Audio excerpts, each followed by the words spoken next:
تو میں تو فوراً جو کارپیٹ ہے اس کے نیچے چلا گیا اور اپنے کانوں پہ ہاتھ رکھا کیونکہ بہت دیر تک وہ گولیاں چلاتا رہا, گولیوں کی آواز آتی رہی. وہ جو میں نے آپ کو گیلری کی جگہ بتائی ہے جو واٹر ڈسپینسر کی جگہ تھی, وہاں پہ 5-6 ہمارے افراد تھے. وہ کبھی اوپر دیکھ رہے ہیں سر اٹھا کے, کبھی نیچے دیکھ رہے ہیں کہاں پہ دہشت گرد, کہاں سے آواز آ رہی ہے. اور وہ تقریباً کوئی اگر کہوں تو 15 میٹر کے 15 فٹ کے فاصلے پہ دہشت گرد نے جب وہ ایسے گرنیڈ کھولا اور ان کی طرف تھرو کر رہا ہے, وہ اس کا کھولنے کا سین گرنیڈ اور پھینکنے کا سین, اور وہ جو لوگ بار بار اوپر یہ دیکھ رہے ہیں ان کا سین, وہ میں لائیو اپنی آنکھوں سے دیکھ رہا تھا. اور مجھے پتا تھا کہ اگلے کچھ سیکنڈ میں کیا ہونے والا ہے. میں نے اپنے کانوں پہ انگلی رکھ لی اور میں درود شریف پڑھنا شروع کر دیا. جیسے ہی وہ وہاں گرا ہے تو اتنی زور سے بلاسٹ ہوا ہے, خون کے فوارے وہاں سے اڑے ہیں, وہاں پہ لوگ شہید ہوئے ہیں. ہر ایک احمدی وہاں پہ ایک نمونے پیش کر رہا تھا,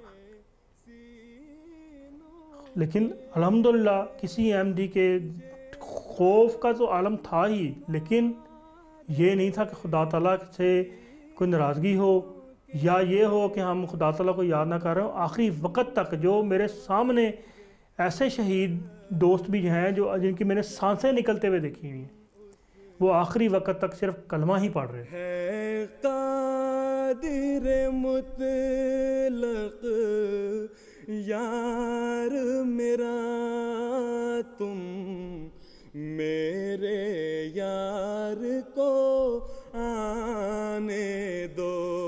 یہ قریب کچھ 4:30-4:45 کا وقت ہوگا کہ جب دہشت گردوں نے ایک دوسرے کے ساتھ ایسے گلے مل کے اور اونچی آواز میں کلمہ پڑھا اور نعرہ تکبیر کی آواز لگائی اور اپنے آپ کو اڑا لیا.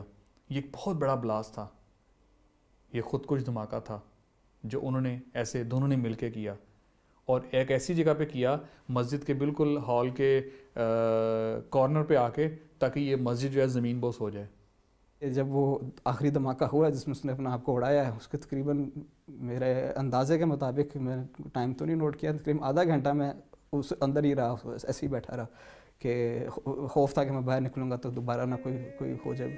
مگر آہستہ آہستہ پھر جب میرا تھوڑا ڈر ختم ہوا, میں دیکھنے کے لیے کہ بھائی کی جو ہے, بھائی کی کیا حالت ہے, بھائی کہاں پہ ہے, میں جب نکلا ہوں تو میں نے تھوڑا اپنا سر نکالا تو میں نے دیکھا بھائی ساتھ ہی لیٹے ہوئے ہیں. بھائی کا مجھے چہرہ نظر آیا اور وہ میری طرف دیکھ کے بھائی جیسے فوراً ایک تاثر ملتا کہ جیسے مسکرائے ہیں مجھے دیکھ کے کہ میں ٹھیک ہوں. تو وہ تاثر دیکھ کے, وہ چہرہ دیکھ کے میں سمجھا ٹھیک ہے بھائی بھی ٹھیک ہے, کوئی مسئلہ نہیں ہے. مگر جیسے ہی میں تھوڑا سا اوپر اٹھا ہوں, بیٹھا ہوں بھائی کو دیکھنے کے لیے, تو دیکھا کہ بھائی کا پورا جسم جو ہے وہ خون, اس میں خون ہے بھرا ہوا ہے. اندر مسجد میں خون ہی خون تھا, خون ہی خون تھا, ہر طرف دھواں پھیلا ہوا ہے, خون پھیلا ہوا ہے. اور لیکن اس ساری صورتحال میں کوئی ایسا ہمارا دوست نہیں تھے جو چیخیں مار رہے ہوں, کرا رہے ہوں. صرف یہ ضرور تھا کہ شدت کے ساتھ جب زخمی تھے ہمارے, ان میں یہ تھا کہ ہمیں کوئی پانی پلانے والا ہے, کوئی پانی پلا سکتا ہے, لیکن کسی نے کوئی چیخ نہیں ماری, کسی نے کوئی واہ ویلا نہیں کیا. سب خاموشی سے پڑے ہوئے ہیں, چاہے زخمی ہیں چاہے وہ زخمی نہیں ہیں. دیکھو گے کہ انہی میں سے قطرات محبت ٹپکیں گے. بادل آفات و مصائب کے گر چاہتے ہیں تو چاہنے دو.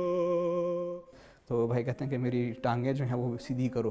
تو میں جہاں پہ بھی ٹانگ پہ ہاتھ لگاتا تھا تو وہ گوشت کے اندر میرا ہاتھ چلا جاتا تھا. تو میں کہا بھائی میرے سے تو نہیں ہوتی. تو کہتا اچھا میرے سانس نہیں آ رہا, مجھے اوپر کرو, مجھے بٹھاؤ. بھائی لیٹے ہوئے تھے اور ادھر ادھر میں نے دیکھا تقریباً میرے خیال سے میرے ارد گرد 10 بندے ہوں گے, اور اس میں سے میرے خیال سے سارے شہید تھے, سارے جو ہیں زخمی تھے. میں اکیلا جو ہے کسی وجہ سے بچ گیا تھا. اور میرے سامنے ایک بزرگ تھے, اتنا زیادہ ان کا نکل رہا تھا خون, اور مجھے وہ کہہ رہے تھے پنجابی آواز میں کہ چپ کر جا. میں رو رہا ہوں, مجھے کہہ رہے ہیں چپ کر جا, کچھ نہیں ہوتا, تو درود شریف پڑھ, درود شریف پڑھ. جس وقت دہشت گردوں نے اپنے آپ کو اڑا لیا, اس کے بعد پولیس والے آئے, انہوں نے کہا کہ جی ہم نے قابو کر لیا ہے, حالات پہ قابو کر لیا, آپ لوگ باہر آ جائیں. باہر وہ 1122 جو ایمبولینس ہمارا ریسکیو والے ہیں وہ آگے ہوئے, ان کو ہم نے دیا. پھر میں اندر گیا ہوں, پھر دوسرا زخمی اٹھایا ہے, اس کی حالت یہ تھی کہ اس کی ٹانگ ہی نہیں تھی نیچے سے، اس کو اٹھا کے باہر ایمبولینس میں ڈالا ہے. پھر میں اندر گیا ہوں، پھر تیسرا آدمی اٹھایا ہے، اس کو باہر چھوڑا ہے. تقریباً 8 سے 10 افراد کو میں زخمیوں کو میں باہر پہنچایا، جس میں بچے بھی شامل تھے، چھوٹے بچے. ایک بچی تھی جس کے یہاں پہ منہ پہ گولی لگی ہوئی تھی اور آر پار ہو گئی تھی، یہ چیز جگہ اس کی پھٹ چکی ہوئی تھی، خون اس کا کپڑے خون ہو چکے ہوئے تھے. میں نے اپنی شرٹ اتاری، اپنی شرٹ کو میں نے پھاڑنے کی کوشش کی، اسے پٹی بنانے کی کوشش کی اور ٹانگ پہ میں نے باندھی، مگر پھر بھی میری شرٹ کے اندر سے بھی خون نکل رہا تھا. تو کھڑکیوں سے میں نے دیکھا کہ باہر جو لوگ ہیں وہ اندر آ رہے ہیں، تو اور کسی کو کوئی آواز دے رہا ہے کہ اندر کوئی ہے، کوئی زندہ ہے اندر. تو یہ ڈر تھا کہ شاید دہشت گرد ہی نہ ہوں جو کہہ رہے ہوں کہ اگر کوئی ہے تو باہر آ جائے ہم، کہ وہ ہمیں مار دیں گے. مگر پھر یہ ہے کہ میں نے تھوڑی ہمت کر کے میں نے ایک بندے کو دیکھا جو اسٹریچر اٹھا رہا تھا، جو اسٹریچر اس نے اٹھایا ہوا تھا وہ اس نے مجھے پکڑا دیا کہ یہ تم باہر لے کر جاؤ اور تمہارے بھائی کو ہم لے کے آتے ہیں. اور جب میں نے دیکھا میرے امی ابو باہر کھڑے ہوئے ہیں، ابو کو میں نے کان میں بتایا کہ ابو بھائی زخمی ہے، اندر زخمی ہے. تو امی کو میں نے نہیں بتایا، مگر امی جو ہیں وہ امی بھی اس وقت رو رہی تھیں، اس لیے میرا بھی حوصلہ نہیں ہوا کہ میں ان کو بتاؤں. قربان ہر ایک قطرے خون ہو بھی تو کم ہے. ابو نے کہا کہ نہیں پتہ چل رہا کہ بھائی کہاں ہیں، ہو سکتا ہے ان کو لے گئے ہوں، کسی ہاسپٹل میں لے گئے ہوں. ہم دونوں چلے گئے اس ہاسپٹل میں موٹر سائیکل پر، اور وہاں پر جا کے جو ہے جو کافی زخمی لوگ ہیں وہ وہاں پر تھے، ان میں جا کے ہم نے سارا ڈھونڈا تو بھائی نہیں ملا. تو وہاں پہ جو ڈاکٹر تھا جو ریسیپشن پہ تھا، اس سے ہم نے پوچھا کہ اس طرح یہ نام ہے اور یہ ان کو ہم ڈھونڈ رہے ہیں، تو کہاں پہ ڈھونڈ سکتے ہیں یا آپ بتا سکتے ہیں کہ کہاں پہ ہیں؟ تو کہتے ہیں کہ یہ جو سارے لوگ ہیں ان میں سے آپ دیکھ لیجیے جو ابھی آئے ہیں وہ یہی ہیں. تو ہم نے کہا ان میں وہ نہیں ہیں. تو ان کا ڈاکٹر نے کہا کہ پھر آپ مورچری میں دیکھ لیں.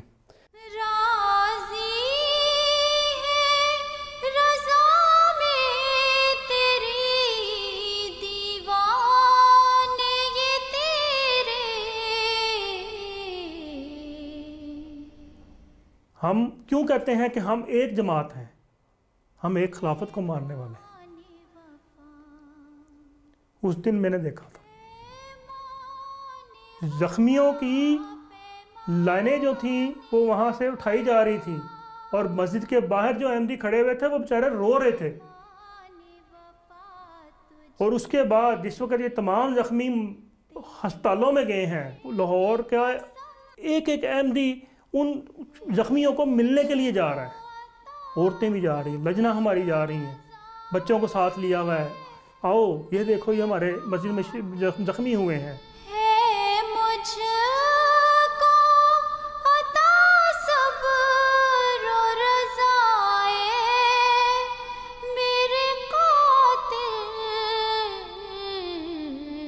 بڑا احمق ہے دشمن جو یہ سمجھتا ہے کہ ہمارے مالی نقصان ہمیں اپنے دین سے پیچھے ہٹا دیں گے.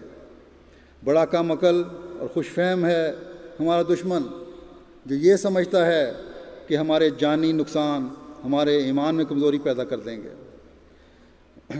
ہم نے تو یہ نظارے دیکھے ہیں کہ باپ کے شہید ہونے پر اس کے 9-10 سالہ بیٹے کو ماں نے مسجد میں جمعہ پڑھنے کے لیے بھیج دیا اگلے جمعے، اور کہا کہ وہیں کھڑے ہو کر جمعہ پڑھنا ہے جہاں تمہارا باپ شہید ہوا تھا، تاکہ تمہارے ذہن میں یہ رہے کہ میرا باپ ایک عظیم مقصد کے لیے شہید ہوا تھا. مدفون شہیدوں کے مزاروں کو تو دیکھو. میری والدہ جو ہیں ان میں ایک بے چینی تھی، اور وہ لوگوں کو یہ کہتی تھیں کہ میں چاہتی ہوں کہ میری حضور سے ملاقات ہو جائے، جو کہ ناممکن ہے کیونکہ ہم پاکستان میں تھے، حضور کے ساتھ ملاقات تو نہیں ہو سکتی، مگر وہ یہ کہتی تھی کہ میری ملاقات ہو، مجھے پھر چین آئے گا. تو جب وہ واقعی میں وہ ہو گیا کہ ایک رستہ بن گیا، حضور کا فون آ گیا، تو سب سے پہلے امی نے بات کی اور بتایا کہ حضور میری جو ہے وہ اب واقعی میں چین آ گیا مجھے، جو آپ سے میری بات ہو گئی ہے.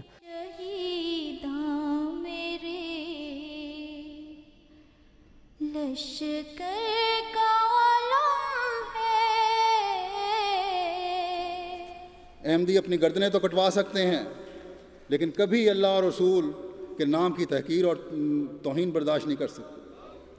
ہم اپنے مخالفین سے کہتے ہیں کہ ہمیں اس کلمے کی قسم جو قیامت کے دن ہمارے اور تمہارے درمیان فیصلہ کر کے بتائے گا، کہ لا الہ الا اللہ محمد رسول اللہ سے حقیقی وفا کرنے والے ہم ہیں کہ تم. قربان ہر ایک قطرے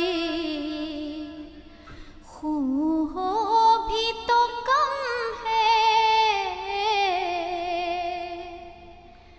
یہ خون شہیداں میرے